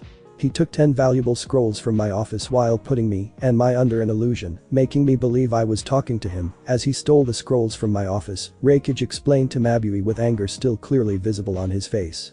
And being fooled by a kid who called himself a Ronin ninja. Mabui looked at the Raikage in shock at how high he wanted the rank to be and at the fact Naruto had done something like this.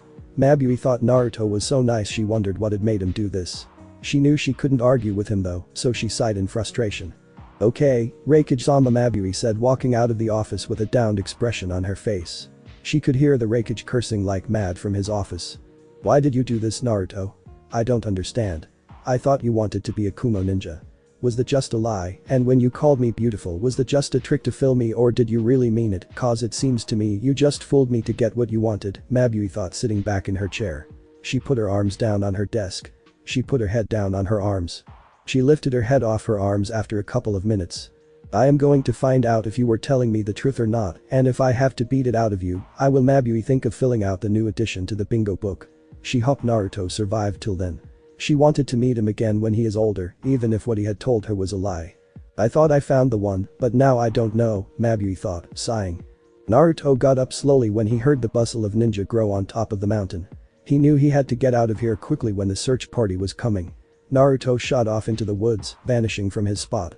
The ninja sent to find him would have no luck in finding him because Naruto made sure to vanish without a trace. They won't go this far, Naruto thought, looking back into the woods where ninja were searching for him. He turned away from the woods, jumping off to find a good training spot further away.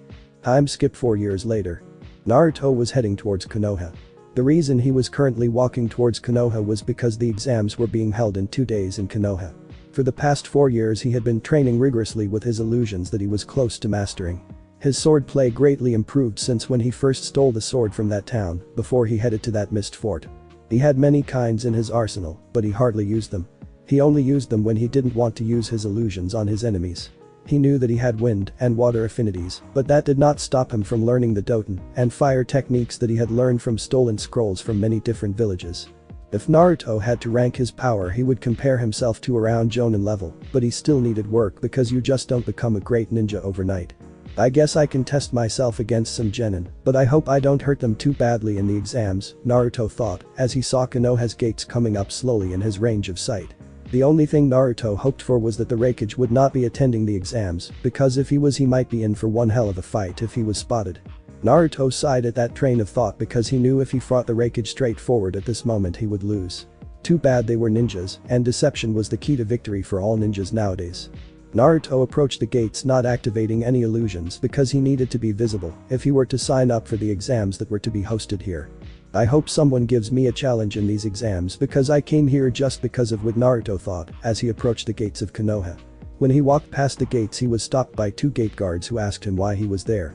Naruto turned and faced them to explain himself. I am a Ronin who has been traveling for a while and wondered if I could enter in the exams this year. Naruto told them the truth, knowing if he lied he would get to nowhere. He was here for the exams only because when he went to Suna to steal some of their wind scrolls, he had heard a couple people talking about these exams, which made him want to be a part of the exams. Sure you can, but you have to speak with them because you have no forms from another village. So come with me, and I will show you the way, one of the gate guards said, walking off to him. Okay then, but could I get your name because I would like to know who is going to be showing me around, Naruto asked. The gate guard nodded in understanding. My name is Katetsu, and Izumo over there. Just come by here and ask if you need any help around the village, Katetsu said, pointing to his partner. Izumo waved to him in a friendly manner. Naruto waved back before he turned back to Katetsu.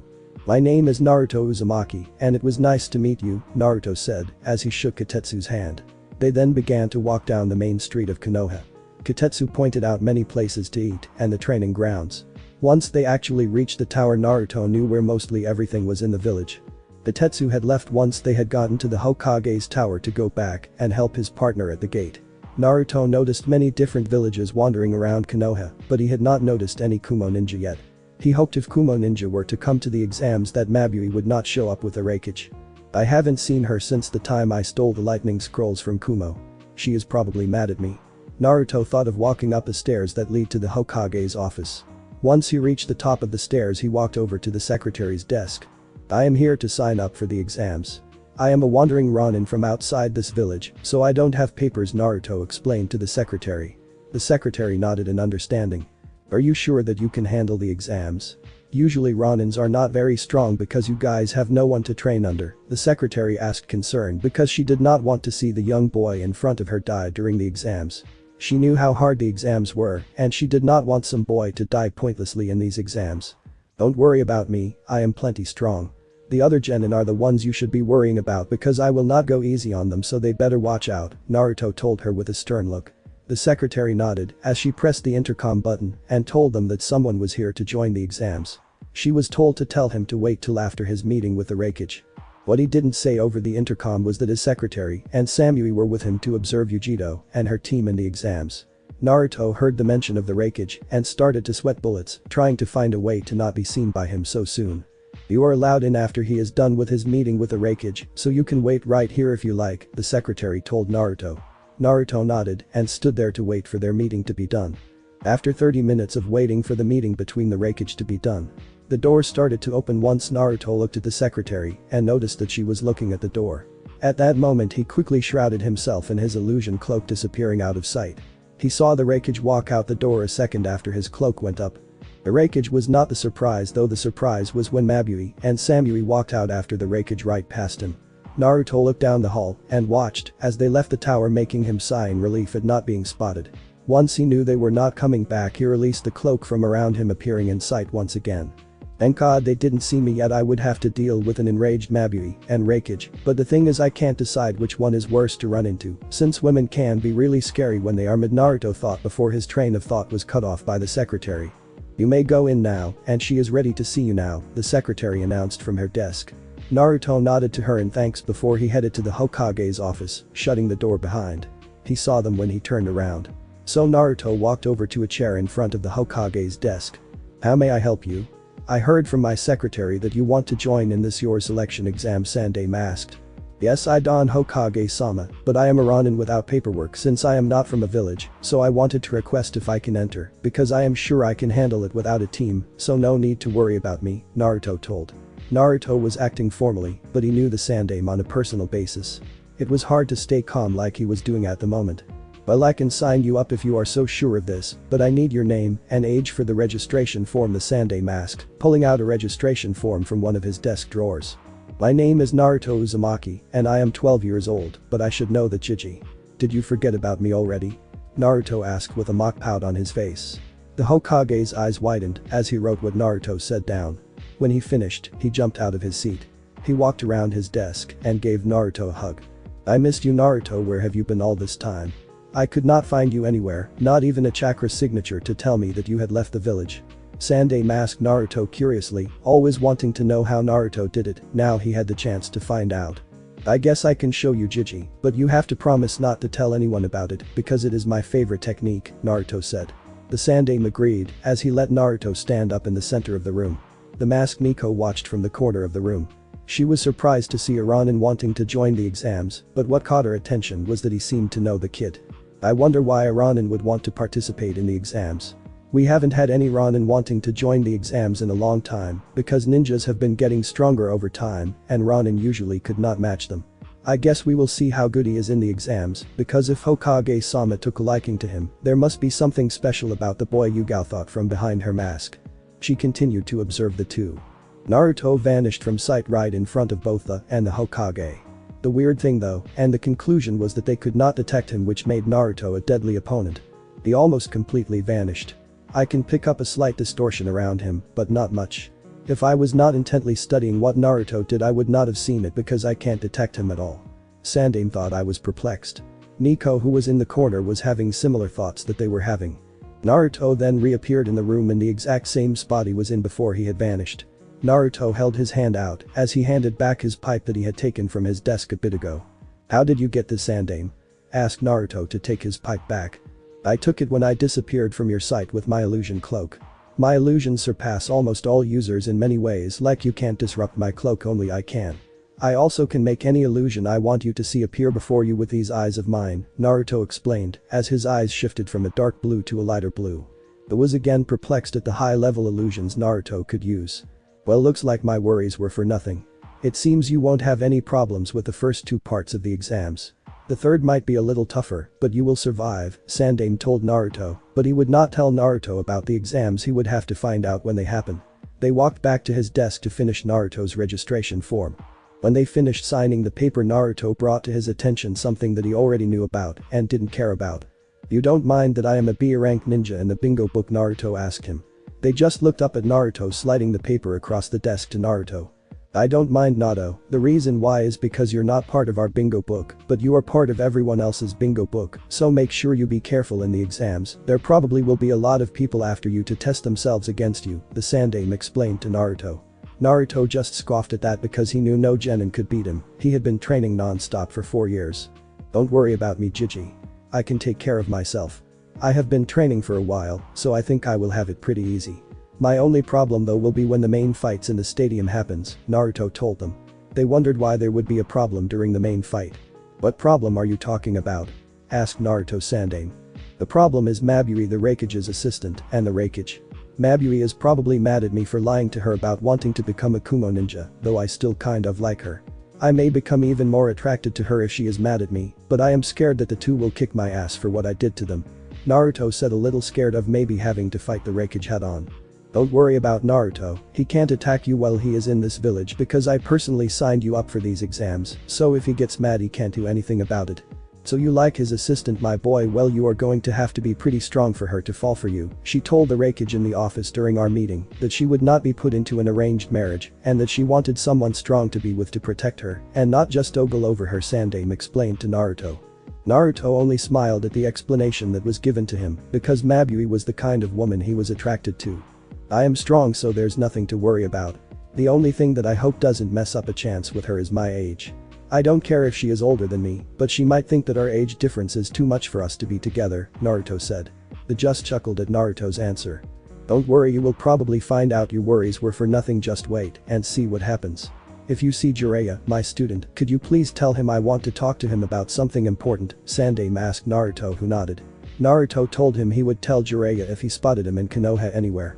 Naruto got up out of his chair and walked to the door. He opened the door, waving back to the as he stepped out of his office. See you later, Jiji, you're going to enjoy the show that I put on in my fights, unless I take them out quickly, Naruto said. They waved to Naruto as he exited his office. I don't want to run into any of the Kumo ninjas that are here just yet. They may end up attacking me, Naruto thought as he just started to walk down the main street of Konoha from the tower. I think I am going to visit Am and Tucci to see how the ramen stands are coming along, Naruto thought. He walked to the stand. Once he saw the stand coming up, he smiled. He pushed open the flap to the stand and sat down in the middlemost chair in the ramen stand. When he sat down though, he had noticed Amoy and Carrie from Kumogakure a couple stools away from him. Shit, they're here. I am lucky they don't know me, but since Yujito is on their team she might come to the stand, as well Naruto thought. He was hoping that Yugsho would not come into the stand. His thoughts were interrupted when AM asked him what he wanted. Though it looked like AM did not know who he was. You don't remember who I am. I know I have been gone for 4 years, but I can't believe you don't remember me, Naruto told AM. AM looked at Naruto for a couple seconds trying to figure out who the boy was, but then it clicked in her head who it was. Naruto-kun, it's you, AM said, running around the counter giving him a hug. Naruto hugged her back. She pulled away from him as she looked at him. It's good to see you too, AMD-chan, it's been a while. So can I have some ramen? I have been dying to eat some ramen, Naruto said, smiling brightly when AM agreed readily and got to work with her father to make Naruto's ramen. Naruto just looked on waiting for his food to be done. It's good to see you, Naruto. How long do you think you will be staying in the village for, or are you staying for good? Tucci said from his position at the oven. I will be staying till after the exams. Then after that I don't know yet, I will figure it out before I leave Konoha again, Naruto told him. Tucci nodded in understanding even though he wanted Naruto to stay. The two Kumo ninja who were on stools further down decided they were not going to be quiet anymore and spoke up. Are you Naruto Uzumaki? Cause if you are I am going to kick your ass for taking scrolls from Kumo, Kari said. Naruto turned towards them seeing that they were both giving him glares. He sighed because he realized there was no way around it. Naruto reached into his pocket making the two Kumo ninja prepare for battle, but they did not expect Naruto to pull out a single scroll and toss it over to them. Amoy caught the scroll wondering what was in it. What's in the scroll? Amoy asked looking at Naruto sternly thinking the kid was trying to pull a trick on them. Those are the scrolls I took from Kumo. I am done with them. I learned every one of the jutsus those scrolls contain so you can have them back. I am Naruto Uzumaki like you guys thought, but you cannot attack me in Konoha since he personally signed me up for the exams and he told me I would be protected while in the village, Naruto said smirking. The two Kumo ninja were pissed off but knew they could not do anything about it because they were in a different village. They opened the scroll and found all 10 scrolls that were taken from Kumo. They were surprised that he actually gave them back. Naruto saw the surprised look on their faces making him sigh from not being trusted, but he couldn't blame them for not trusting him on this matter. AM and Tucci watched the interaction from where they were cooking. Did you really think I would have given that scroll to you if it wasn't the scrolls I took from Kumo? That is the only reason I would give a scroll to you guys in the first place, Naruto told them. They looked at him confused because usually when people take scrolls they don't give them back to the village. We did not believe you because usually when scrolls are taken they are not returned. Why did you return them to us? Amoy asked because Kari was not in a good mood at the moment for not being allowed to throttle the kid yet, but she was happy because she might get 2 in the exams since the kid is in the exams. I only took them to learn. I had no other means to learn them, but don't worry, Kumo wasn't the only place I took scrolls from. I took scrolls from all the 5 main elemental nations. I gave them all back already besides yours because I didn't find the time to return them to you yet. Also I don't want Mabui to hate me too much for lying to her, Naruto told them honestly. Kari and Amoy looked at Naruto wondering how Naruto knew the Raikage's secretary, but they shrugged not caring. They got up and left moments later after that was done to go give the scroll to the Raikage. Finally they are gone, now I can sit here and relax while eating my meal and not be disturbed, Naruto thought. A bowl of ramen appeared in front of him making him very excited before a hand appeared in his sight and came across his face leaving a red mark. Naruto did not know what happened until he looked up and noticed AM was really pissed off at him. He now knew that his afternoon was not going to be so nice as he had wanted. Naruto decided to tell AM everything that happened to him. Once Naruto had explained everything in detail of what he did on his journey, AM was really ticked off because Naruto had stolen a lot, even though he had returned mostly everything he had stolen, besides the sword on his back which he wasn't returning. Tucci didn't care all that much. All he did was pat Naruto on the back congratulating him on infiltrating multiple hidden villages. AM did not take kindly to that as she turned her angry gaze on her dad. She brought out a frying pan while Tucci tried to get away, but it was all for naught as he was knocked out a minute later. After that Naruto was able to calm her down, but Naruto noticed it was getting late, so he needed to get to his hotel to get some sleep for the first round of the exams the next day.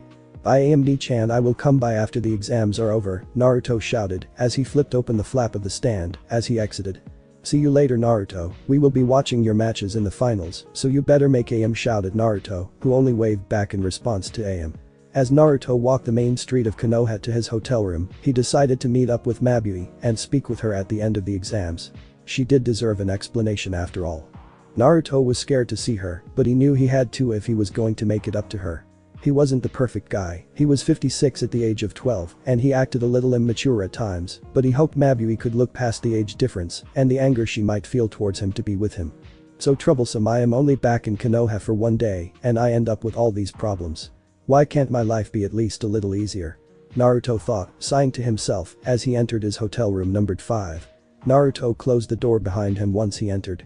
Naruto took off his sword and laid it against the dresser that was next to his bed. Naruto took off the black muscle shirt he wore along with the style black shinobi pants. He crawled into bed thinking about 2 girls in general, but only one girl that completely took his heart 4 years ago. You're even more beautiful now than you were 4 years ago. I just hope you are not too mad at me for lying to you.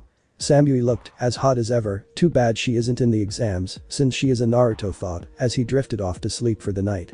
Naruto knew when he got up the next morning that it was going to be a good day. Even when he looked at the window and noticed that it was still dark out. Naruto slowly sat up in bed and looked at the alarm clock still in a half daze because he had just woken up. He noticed the clock read only 5 in the morning. Naruto growled out from waking up so early, he lied back down to try and go back to sleep, but after 15 minutes of tossing and turning in the bed, Naruto decided it just wasn't worth trying to go back to sleep any long, so he got up out of bed, throwing the black muscle shirt on from the day before. He put on a different style of pants that were more durable than he had on previously. Naruto strapped his sword onto his back because he wanted to go train a little since he was up and all. I guess I will go to a random training ground. I doubt anyone would care, but before he left the hotel room, Naruto checked the cabinets in the kitchen part of the hotel for any food. The cabinets and fridge were filled with food. Thanks Gigi, I owe you one, Naruto thought as he made rice balls and some instant ramen. He filled a glass with milk as he waited for the food to finish cooking. Once the food was done, he sat down and ate the food, drinking it down with a glass of milk. When he finished up, he threw the garbage away. He left his apartment to go by train before the first test began. I still have around 2.5 hours to train before the first round starts, which is plenty of time to prepare for Naruto as he arrived at a training ground which he noticed as numbered 8. Naruto did not care what the number was though, as he unsheathed his sword, deciding to work on his katas for what he had been working on. Naruto began cutting up the training dumbly with shallow cuts and deep cuts here and there. The way he moved and attacked showed how much effort he had put into his training. If anyone had noticed him, they would have been amazed, but lucky for him someone did notice, but it wasn't really people he wanted to see at the moment. Naruto heard 4 or 3 people come into the training ground he was at. He heard 2 of the 3 arguing, which made Naruto be able to recognize them as Amoy and Kari. He knew who the third person was if his calculations were correct, since Yujiro Nai was their teammate. He turned around to get a better look, though hoping it wasn't them, but was sorely disappointed when it was them. Naruto could see them on the other end of the training ground. He knew they saw him because right when he looked they started to walk closer to them. Damn it, what the hell, I didn't want to run into them again so soon, but no, fate had to do this to me, Naruto thought, sighing, realizing he might as well talk to them. It might be easier on him if he did that. He was about to speak when Yujiro stepped forward with a scroll in hand. We got a scroll for you, but it isn't the one that you gave us, but it is a message from Mabui to you. Even though I am mad at you for taking scrolls for Kumo. I thought you could have been my friend when I talked to you in that restaurant, but you only tricked me to get what you wanted, so I don't know if I can speak to you anymore, Yujiro said as she shoved the scroll into Naruto's hand. Yujiro turned and began to walk away from him after handing him the scroll. Naruto sighed, feeling bad for what he did. He acted like he wanted to be friends with her back then, but all he wanted at the time was the scroll. I want to be friends with her now if she will let me. I also would like to get to know Amoy and Kari too. Naruto thought as he slipped the scroll into his pocket, not thinking he deserved to see what Mabui had written for him in the scroll yet. He looked toward the retreating forms of the Kumo ninja. Naruto caught up to them before they left the training grounds. Would you guys like to train for a bit? Naruto asked them to find the perfect way to get them to stay. The Kumo ninja just stopped in their tracks. Kari turned around, but not the other 2. Didn't you hear, Yujiro? We don't like you, so why would we even think of staying to train with you? Kari said, starting to become pissed at the guy before her. You sure that is the reason, or do you think the reason is you guys wouldn't last very long in a fight against me? Naruto said, taunting them, trying to get a rise from them. A rise is what he got from them as Kari charged him, as the other 2 stayed back and watched, thinking that Kari could handle it. Right when Kari reached Naruto, he unsheathed his sword, as did Kari. Their swords clashed, sending sparks in all directions. Yes, I haven't had a decent fight in a bit. The training dummies are too slow to dodge my attacks, Naruto said as his sword ignited into flames. It ignited into flames because he had pushed some of Kyuubi's chakra into the sword. Carrie saw the sword ignite so she jumped back, but she did not get to plan her next course of action before Naruto swung his sword in a horizontal arc at her. The sword released dark red flames that shot at Carrie so fast she knew she would not dodge in time. Naruto saw this, realizing she would not dodge in time, so Naruto jumped forward after he deactivated the resistance seals that were on his chest. Naruto landed in front of Carrie before Yujiro and Amoy could get themselves to stop the fire attack. Naruto brought his sword down in the flames as they reached him, going right back into the sword in which they came. After the flames were gone, Naruto turned and faced Carrie. "Sorry about that, I got a little bit too excited in the fight," Naruto said as the flames on his sword dissipated. He sheathed his sword as Carrie did the same. "Thanks for saving me even though you're the one who almost burned me to a crisp," Carrie said, growling a bit. "Hey, you're the one that wanted to fight, so don't get all angry at me," Naruto said. Carrie sighed, thinking he wasn't so bad because he did return the scroll after all. "I still have one more thing to tell you guys though before the exams begin. I just wanted to say I am sorry for taking the scrolls from Kumo, but you weren't the only ones I stole from, so don't feel bad. The only reason I did it was to learn because I had no way to learn besides doing what Naruto told them." They eyed him carefully to see if he was lying to them, but they saw he was telling the truth, so they decided to give him a chance. They were not going to tell the Raikage this thought because if they did they would probably be punished. At that thought they gulped. Yujiro had one more thing to say to Naruto though. "Why did you trick me though before? I mean, I thought you wanted to be friends when I talked to you last time," Yujiro asked Naruto, a little sad. Naruto saw this and decided a little more truth would be good at the moment. "I did want to be friends, and I still want to be friends with you if you will let me. The only reason I tricked you before was to get the scrolls because I needed a way to defend myself if I were to be attacked. I am sorry though for what I did, so can we be friends?" Naruto told her as Yujiro looked at Naruto for a couple minutes to decide if she would forgive him. "I forgive you, but trying to get Samui to forgive you is going to be a lot harder than it was for me since she hardly talks to guys. You were one of the only guys who talked with her without ogling her body. I can't really tell though from looking at her, though she always has that cold look on her face," Yujiro told Naruto. "I guess I will talk to her later to see if she will forgive me," Naruto replied. Amoy walked up to him once Yujiro was done speaking. "You're not such a bad guy, but I don't think the Raikage will take you off the bingo book even though you returned the scrolls," and all Amoy said was give Naruto a handshake. "Hey, it doesn't matter. I like being in the bingo book. So I'd rather him not change," what Naruto said. The three Kumo ninjas stared at him like he was crazy, but by this point they didn't care much. Naruto was just thankful that Yujiro forgave him because he thought she was really nice when they met before. Naruto was broken out of his thoughts when Yujiro spoke up once again. "Are you not going to open that scroll yet?" Mabui said she knew you a little, but she didn't say anything other than that, Yujiro asked curiously, staring at him. "I can't, well not yet anyway. I am a little scared to see what she wrote because when I came to Kumo I lied to her just like I did to you, Yujiro, so I am not sure if I want to open it till I am ready. I sort of got a crush on her when I met her in Kumo," Naruto told them, honestly not wanting to see what Mabui wrote to him yet. "Do you like Mabui?" "I didn't think you liked older women," Carrie said, trying to tease him a bit but got no reaction out of him. Yujiro and Amoy did not say anything because they were still shocked that Naruto liked her. "Yeah, I like her. She's a beautiful woman. Why wouldn't I like her?" Naruto asked them. "Well, we just didn't expect you to like older women. We meant nothing by it. We were just surprised that Yujiro explained herself." Naruto nodded in understanding. "You should really look at that scroll then. I mean, you might as well, she is the one that sent it to you after all, but it is not our place to tell you to look at it or not, but we got to go now. The Raikage and Samui are probably looking for us before the exams start. We will see you at the exams," Amoy said as he walked away with Yujiro and Carrie. They left, but Naruto did not realize it because he was lost in thought of what to do with the scroll now. He was wondering if he should look at the scroll now or after the exams were over. Naruto decided to just read it after the exams and got back to training. Naruto appeared at the academy 2 minutes before 8 o'clock, not wanting to deal with the hustle of the other genins, pushing their way through to get to the testing room that was on the 3rd floor. Naruto went in the academy doors and went up 2 flights of stairs. He noticed Genin standing in front of a room that read 301, but Naruto knew he was only on the 2nd floor almost right away since he was a master of illusions. Naruto decided to walk up to them anyway, just to go along with it for a minute. Even though he knew who the two or even though he only saw them once before. The 2 supposed genin at the door thought they could easily fool this guy because he was only a Ronin.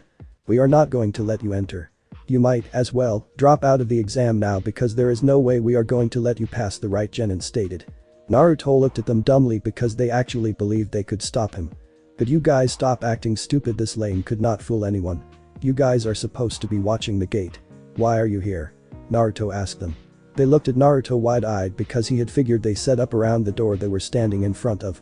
Hey, you got us. I didn't think that you would actually see through this, but you did, so congratulations, Kotetsu said, as he and Izumo released the henge they had on returning to their original selves. It wasn't much of a reason because I could do a lot better, but I don't want to make you guys piss yourselves, Naruto said, chuckling.